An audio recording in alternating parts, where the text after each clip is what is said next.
तो हाँ जी, आज बात करेंगे हम लोग ट्रम्प के यू टर्न और ये पॉलिसी शिफ्ट और ये बहुत सारी चीज़ें कर रहे हैं उस पे, जो कि बर्निंग टॉपिक है और इसलिए इस चैनल पे हम लोग आए हैं और बात करेंगे।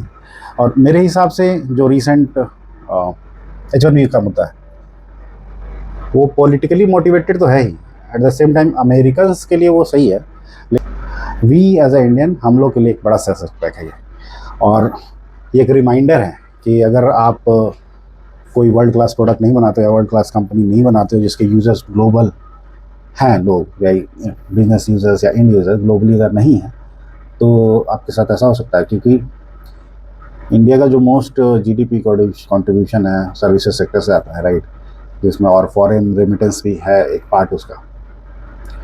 तो पहले ये एक स्ट्रैटेजी की तरह हो रहा है, जैसे पहले इन लोगों ने टैरिफ लगा दिया बिना मतलब का। चाइना पे भी उतना तुमने टैरिफ नहीं लगाया जितना तुमने हम पे टैक्स लगाया। और दोगलापंथी ये है कि तुम खुद वहाँ से ऑयल और गैसेस परचेज कर रहे हो, यूरोप वहाँ से ऑयल और गैसेस परचेज कर रहा है रशिया से, and now you are saying कि तुम परचेज कर रहे हो इस वजह से हम तुम पे एक्स्ट्रा 25% टैक्स लगाएंगे। शाबाश, ये कैसी दोगलापंथी है तुम्हारी? तुम तो खुद तो परचेज कर रहे हो, राइट। और इंडिया ने बिल्कुल सही किया कि इसको रिजेक्ट कर दिया कि भाई तुम्हारे बोलने से कुछ नहीं होगा, will look for other markets, कोई ऐसी बड़ी बात नहीं। और टैरिफ लगाने से क्या हुआ? टैरिफ लगाने से तुम्हारे प्राइसेस महंगे होंगे, तुम अमेरिकन्स को एक्सपेंसिव चीज़ें बाय करनी होंगी और थर्ड क्लास चीज़ें एक्चुअली, राइट। क्योंकि अब टेक टेक टेक टेक करते रहते हो आप लोग कि टेक, अमेरिका का टेक बहुत सही है यार, उसमें भी तो कंट्रीब्यूशन 70% इंडियंस और चाइनीज़ का है। तो कहाँ क्या करोगे फिर? अगर तुम चाइनीज़ इंडियंस को निकाल ही दे दो तो क्या करोगे फिर? तुम्हारे पास है क्या? 30% मिल के तुम काम चला लो, इसे स्ट्रैटेजी बनाने से हो जाएगा। पूरी दुनिया जानती है कि इंडिया और इंडियंस स्पेशली एक एक्सीलेंट एग्जीक्यूटर है किसी भी मामले में, ग्लोबली ये रिनोन्ड है कि टेक के मामले में इंडिया से बेटर एग्जीक्यूटर कोई है नहीं, ठीक है। तो फिर क्या करोगे आप लोग? अभी टैरिफ लगाया, फिर अभी H1B का ये ड्रामा कर रहे हैं। ड्रामा तो मैं नहीं बोलूँगा, बट उन लोगों के लिए तो सही है, एज ए अमेरिकन तो सही है ये बात। आई फील कि डीप थिंकर्स वहाँ के जो यूएस के हैं और उनको शायद ये पता लग गया है कि इंडिया रुकने वाला है नहीं, और इंडिया की जो टेक की पावर है यहाँ के लोगों की, और खुद India as a global market है दुनिया का, जैसे चाइना है अपने आप में सेल्फ सफिशिएंट है, वैसे ही इंडिया उसी ओर बढ़ रहा है। एंड द पॉलिसी मेकर और डीप थिंकर डोंट वांट कि वो एक नया चाइना खड़ा कर दें। तो इस वजह से भी आप देखो कि सिलसिलेवार ढंग से चीज़ें होती रही हैं।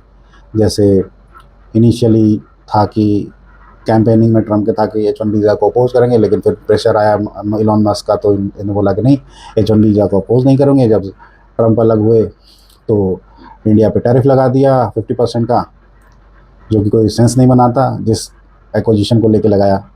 क्योंकि यूरोप खुद तेल बाय और गैस बाय करता है, यूएस बाय करता है रशिया से तेल, और चाइना करता है। उन सब पे तुमने 25% लगा, और इंडिया पे स्पेशली तुमने मोदी एज ए फ्रेंड बोल के तुमने 50% टैरिफ लगाया, जो कि अननेसेसरी है।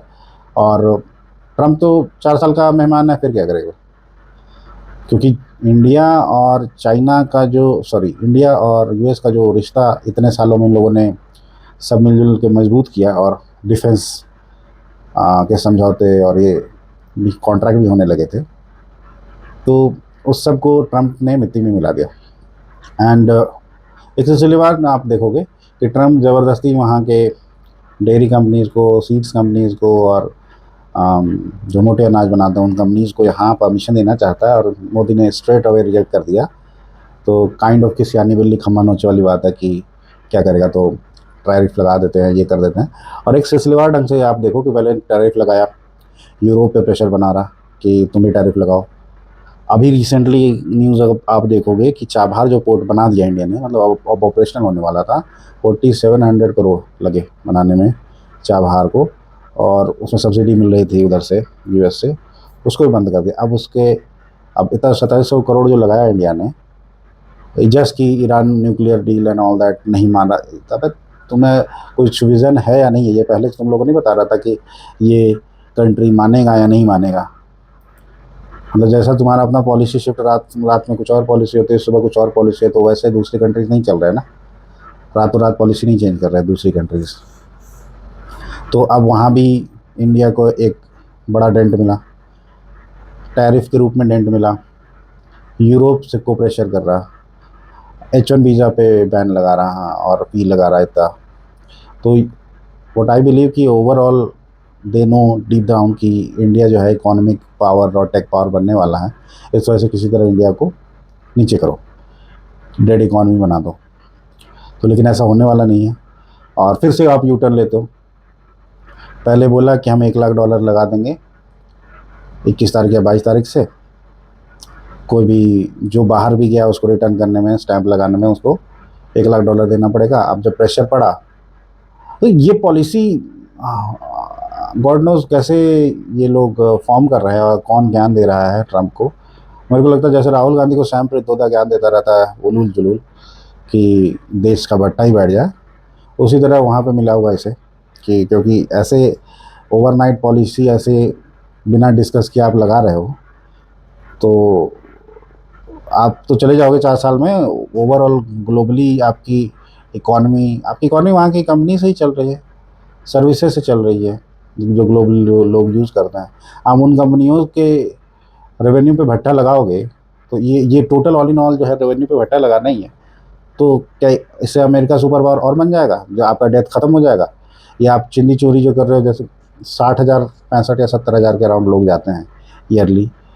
अब यहाँ से आप मतलब हफ्ता वसूली काइंड ऑफ है, ये तो हफ्ता वसूली है ना कि भाई ये तो वही बात है ना कि भाई तुम्हें मजदूर भी बुलाने हैं अपने यहाँ काम करने के लिए। जैसे तुम्हें अर्बन क्लब को बुलाना है, अर्बन क्लब से तुमने ऑर्डर किया और अर्बन क्लब को बोल रहे हो कि बंदे को बोल रहे हो कि दैट सोसाइटी में एंट्री करने के लिए काम करो, तुम 15,000 रुपये डिपॉजिट कर दो, तब आओ। जितनी बेचारी सैलरी उतना डिपॉजिट तुम करा रहे हो, तो ये कहीं से सेंस बनता है? हमें तुम्हें ज़रूरत है हमारी, राइट? आप बुलाते हो क्योंकि वहाँ के क्लाइंट्स जो हैं उनको चाहिए कि हमारा हमारा हमारे पास रह के वहाँ के लोग काम करें। अब ऐसा कोई रिक्वायरमेंट H1B वीज़ा का नहीं होता बहुत सारे केसेस में। ये तो फैक्ट है कि मिसयूज़ तो हो रहा है, राइट? क्योंकि बड़े सारे ऐसे चीज़ें हैं, जैसे बड़े सारे ऐसे काम हैं जिन पे कि ज़रूरी नहीं है कि लोगों को वहाँ रहें, लेकिन कुछ होता है वहाँ के अमेरिकन क्लाइंट की नहीं मेरे साथ सामने रह के मेरे नीचे काम करे, मेरे को देखना है, तो वो नहीं हो पाएगा। अब भूल जाओ। तो एज ए क्लाइंट आपको भी अपना बिहेवियर एटीट्यूड में चेंज लाना ही पड़ेगा, क्योंकि आपके पास आप बोल तो रहे हो कि अमेरिकन फर्स्ट, लेकिन वहाँ स्किल्ड रिसोर्स रहेंगे ना, तभी तो। वहाँ के रिसोर्स ऐसे हैं, I work with the global companies, और वहाँ के रिसोर्स ऐसे हैं कि they look for the watch, time हो गया, काम हो गया, काम भाड़ में जाए आपका, आपकी गाड़ी में 4 बज गए 5 बज गए, वहाँ का जो टाइम है काम खत्म, वो निकल जाएंगे, आपका काम हो या नहीं हो। हमारे या चाइनीज जैसे नहीं कि काम खत्म करके जा रहे हैं, लगे हुए हैं, नहीं, ऐसा नहीं है कल्चर वहाँ। तो ओवरऑल जो ग्रोथ आप का सपना दिखा रहे हो, ओवरऑल कंपनीज की ग्रोथ स्लो हो जाएगी। जो ट्रांसफॉर्मेशन सपोज 6 मंथ का था अमेरिकन को यूज़ करके, आप उसी ट्रांसफॉर्मेशन को 9 मंथ्स का करोगे, तो यहाँ 2 तरीके से डेंट पड़ेगा। एक, क्या आप पे कर रहे हो वहाँ सैलरी ज़्यादा, सेकंड कि टाइम भी ज़्यादा लग रहा।